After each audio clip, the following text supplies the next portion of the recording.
When my mother was around 12 years old, she enrolled in an alternative boarding school, a place that was part of a radical education movement that emphasized unmediated experience over instruction and authority. It was governed by a democratic system that put students and teachers on equal footing. Few were even dating. And the school's primary goal was inspiring students to participate in the running of their own lives. Academics were of secondary importance. Sometimes the math teacher would resolve the issue of grades by just throwing a dart at a dartboard. She met my father, who had been subjected to a very strict elementary school education, and he was the official math whiz kid of Canada, with him in his little button-up shirt. He enrolled in university at the age of 14. Neither of my parents had been subjected to the conventional experience of moving from kindergarten to grade 12 and into college in a linear fashion. They decided not to send us to school. My siblings and I slept late, never knew what day of the week it was. We were never tested, we were never graded, so we called ourselves unschoolers. There were not very many unschoolers, though our more known counterparts, the Christian fundamentalist homeschoolers, could be found in abundance. Once we went to a homeschool playgroup, parents organized the kids into a game of religious Red Rover. Basically, we never went back, and I really don't think they missed us. Unlike those families, our parents weren't trying to limit our exposure to the outside world. Instead, the world was our classroom, and in theory, at least, nothing was off limits. We were different from homeschoolers. We weren't replicating school in the home. We had no textbooks, no class times, no schedules, no deadlines, no tests, no curricula. Instead, our parents encouraged us to cultivate our own unique, usually idiosyncratic interests at our own pace. Are you fascinated by primates, by rocks, baseball cards, whatever you're interested in, go forth. They trusted our curiosity, which is what this whole debate about compulsory education centers on. Do we trust people's capacity to be curious, to be in charge of themselves, to be inquisitive, to follow their own innate desire to investigate, or do we believe people need to be led? Have you ever met anyone who isn't interested in something? Have you ever met someone who is incapable of learning? John Holt, who coined the term unschooling, put it this way: the human animal is a learning animal. We like to learn, we are good at it. We don't need to be shown how or made to do it. What kills the process are the people interfering with it and trying to regulate or control it. So it's a very romantic idea. And so at our house, curiosity and creativity was not regulated or controlled. It was influenced and facilitated. And those are different things. We spent countless afternoons exploring the creeks and woods behind our house, planting gardens that rarely flourished. Some days we read books, we made music, we painted, we drew, to star in elaborate homemade movies or bizarre puppet shows. Other days we argued amongst ourselves and fought over the computer. Endless afternoons were spent watching reruns of The Simpsons. We knew every word by heart. And when we weren't that inspired, which was quite often, we did nothing. We were allowed to just do nothing. And for my family, unschooling worked. We are all literate. We can all balance a checkbook, and we have all had the opportunity, whether we've taken it or not, to pursue higher education, higher in quotes. If it seems like we're the exception to some rule, we're not. We are the rule. Kids schooled at home do better on standardized tests. We are typically marvelously well behaved. We get along well with others. Ivy League universities hunt out homeschoolers. In Brown University's alumni magazine, a dean declared homeschoolers to be the epitome of Brown students. They are self-directed. They take risks and they don't back off. 1 in 3 American adults believe that politics and government are too complicated to understand. The chances that an American who is homeschooled would agree with that statement are only 1 in 25. The potential of self-education has been proven time and time again. The question is why most schooling seems geared towards quarantining the experience of learning as opposed to unleashing it. Because isn't that what school does? The subjects are separated from each other as though there's some reason to fear cross-contamination, like English can't touch history or something bad would happen. I tried school, curious how the other 99% lived. I tried 4th grade. I was tormented for not having Ked sneakers. Alex went to 6th grade. He was beaten up for calling the 2 boys who picked on him Homo sapiens. These experiences reinforced our sense that staying home was a privilege. We would call kids who went to school kids, and we wondered, why are they so mean? Why are they so aggressive? Why do they hate us? So we knew we were being spared this harassment, and we were also being spared years of absolutely unnecessary and insulting boredom. School acclimates children to boredom so that as adults they can work long hours at jobs they won't describe as uneventful, mind-numbing, soul-destroying, in other words, boring. And I'm always stunned when people say to me, weren't you bored at home? I think these people are out of their minds. Schools are factories of restlessness, lethargy, monotony, tedium. Were we bored at home? No. My mom would say, when you're bored, you're boring. This phrase reveals what might be the essence of self-education. You don't have to learn because you'll get in trouble or because you're going to fail a test. You have to learn because you want to, because there's something in you that wants to reach out and touch the world and want to communicate with it. Think about all those hours of time most kids are forced to waste in boredom at school. Sure, we bickered, we made mud pies, we rode our bikes in circles, but we also got to focus deeply on the things that we really cared about. We liked unschooling, but I was concerned about my future. What became of grown-up unschoolers? I thought I wanted to be a physicist, and even if I could have managed to teach myself hard science, that wouldn't count for much in the outside world. So at 13, I enrolled in 9th grade, and the truth is I was shocked, disappointed even by how fast I came to identify with my public school peers, feeling just as disaffected and trapped as I imagined they must feel. Day after day, I had to remind myself that I was actually choosing to be there. If I had stood up in the middle of a monotonous lecture and just stormed out, my parents would have welcomed me home with open arms. I could have marched past those police officers and they would have said, yeah, school's school's a drag. It's like a prison. Come home. They would have been pleased. But even though I had their support, society told me that if I didn't go to college, even if I avoided being ignorant, I would not be accredited, and that frankly seemed like an even more damning fate. It was better to be dumb with a degree. So when I first got to school, I presumed that the other students would be envious of my laid-back upbringing. But to my surprise, most of them were absolutely aghast. They would say things like, I wouldn't know what to do with myself all day, or, oh, I wouldn't want my mom or my teacher. The majority were incapable of imagining that my mother wasn't my teacher, and that's what was so great about it. We were our own teachers.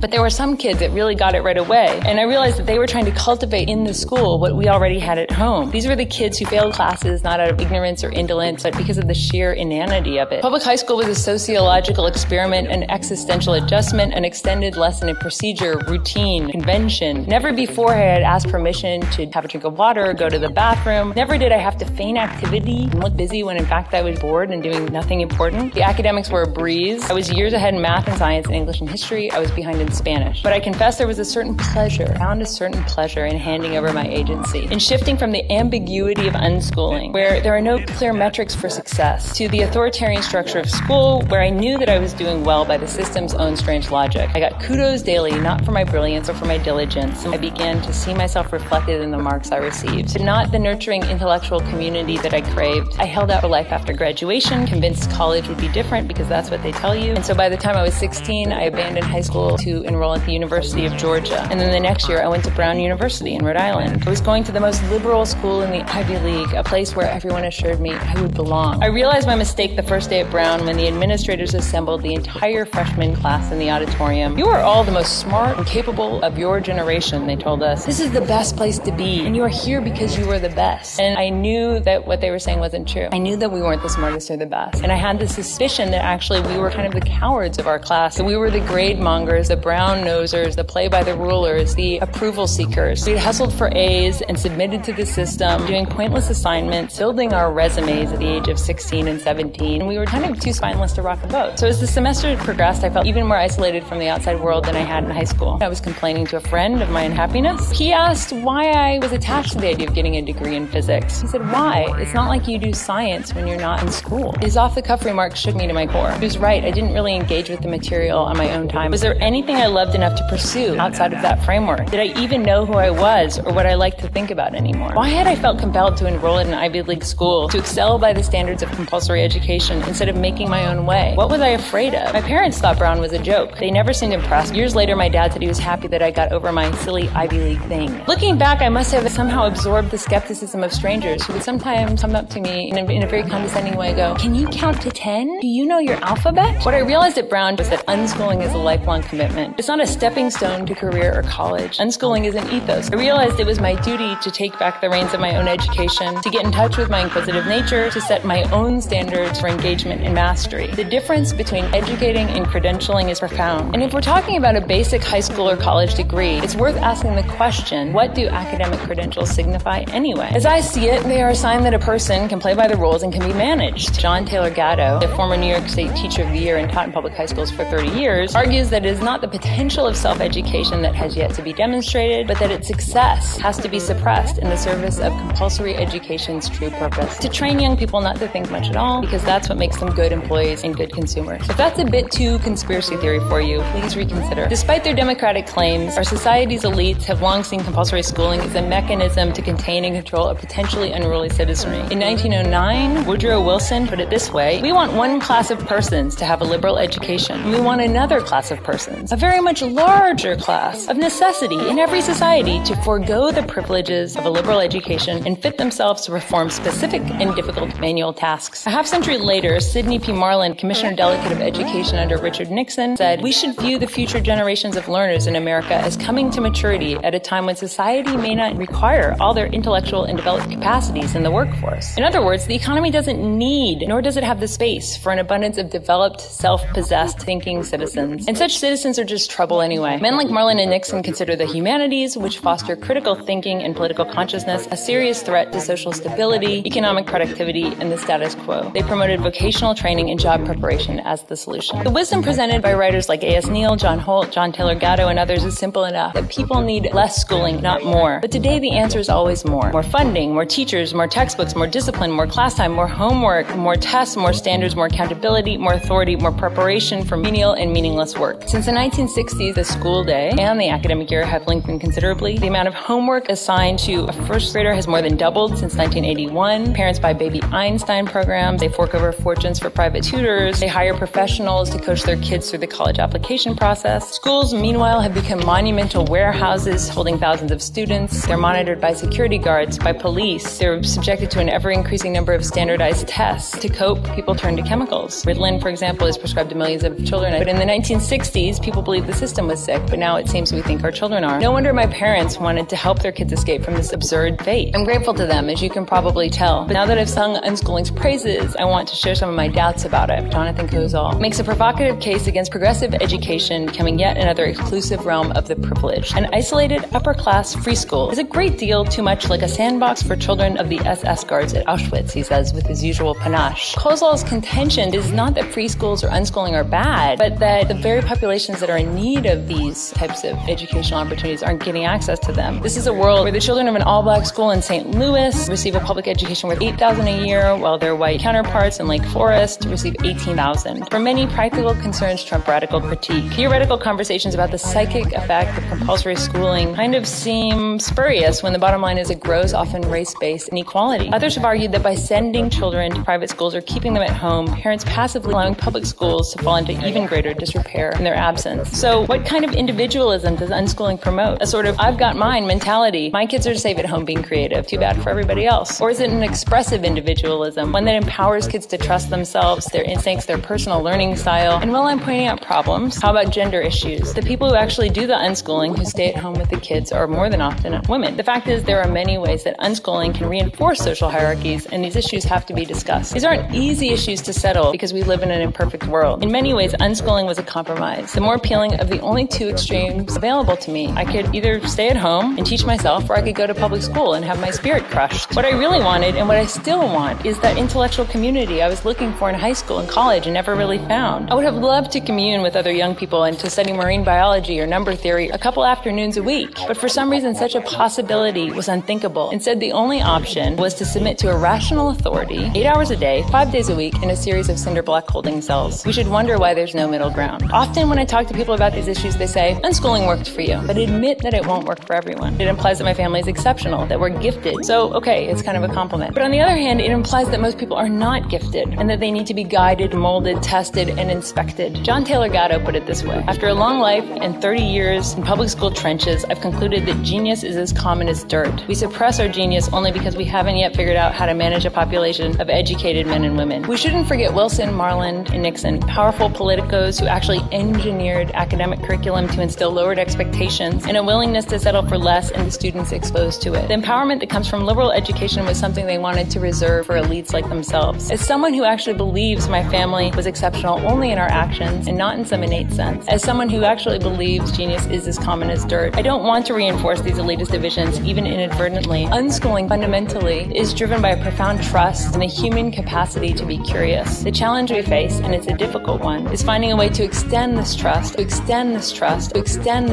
outwards beyond the home and into the public sphere where it is so desperately needed. Thank you very much.